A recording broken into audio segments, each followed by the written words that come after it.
2 կիլոմետր կես մոտ 2 կիլոմետր կես կնի ճանապարհ ու խմբերով բաժանվելով ապահովող խմբերը մացրին իրենց տեղերում հիմնականում ու գրող խմբերով մտել է հետևի թիկունքից հակառակորդի թիկունքից 3 հոգի թողել եք խրամատում իրենց ու հետևի թիկունքից մտել եք իրենց բլինդաժի ուղղությամբ ինչ-որ կամ սպա էր կամ ենթասպա նստած մածան է լրացնում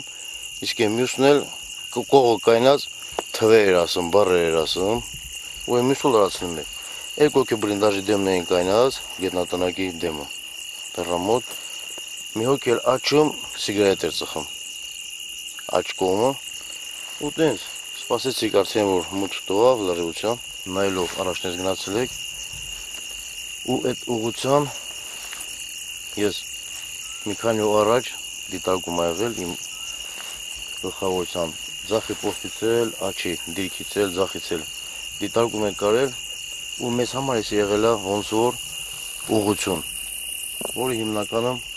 օգտագործելու ժամանակ կարայք ազատ օգտագործեի ու հաջորդը որ մեզի ապահովել է ու օգնել է մեր տարածքի իմացությունն է եղել որ տարածքը իմանում էինք գիտեիք ինչ կա որտեղ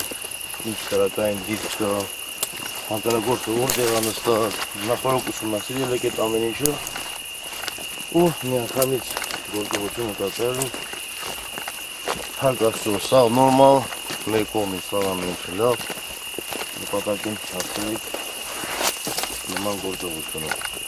բաժվում այլ մենք մեր ստացված խնդիրից հաճույք եք ստանում հիմնականում ես կուզեի որ տենց գործողություններ շուտ դնել հակառակորդը շուտ բաժվեր ու առավելությունը էլի մեր կողմն է ոնց որ կա առավելությունը մերն է մենք միշտ բաժողի դերում պիտի լինենք հակառակորդը եթե կոմպլեքսավորված չլիներ իր պարտություններով միգուցե կարող է պատահի նաև պատերազմը սկսած լիներ բայց մի անգամվա իր կերած դասը թույլ չի տալիս որ նա ստեղծագործաբար լիարժեք իրականացնի իր մտածածը մտածելով հարձակման մասին միշտ մտածում է բավոր հանկարծ նախկինի նման եղավ մենք պարտավոր ենք այդ իրավիճակը իրանց մոտ միշտ պահել որ ինքը միշտ մտածի բավոր հանկարծ պարտվել դրա համար առաջի գծում պարտադրելը պատժելը անընդհատ այդ մտավախության իրավիճակում պահելը մեր ամենակարևոր ուղղություններից նաև հոգեբանական ճնշման այդ առավելություններից մեկը պետք է լինի հակառակորդի նկատմամբ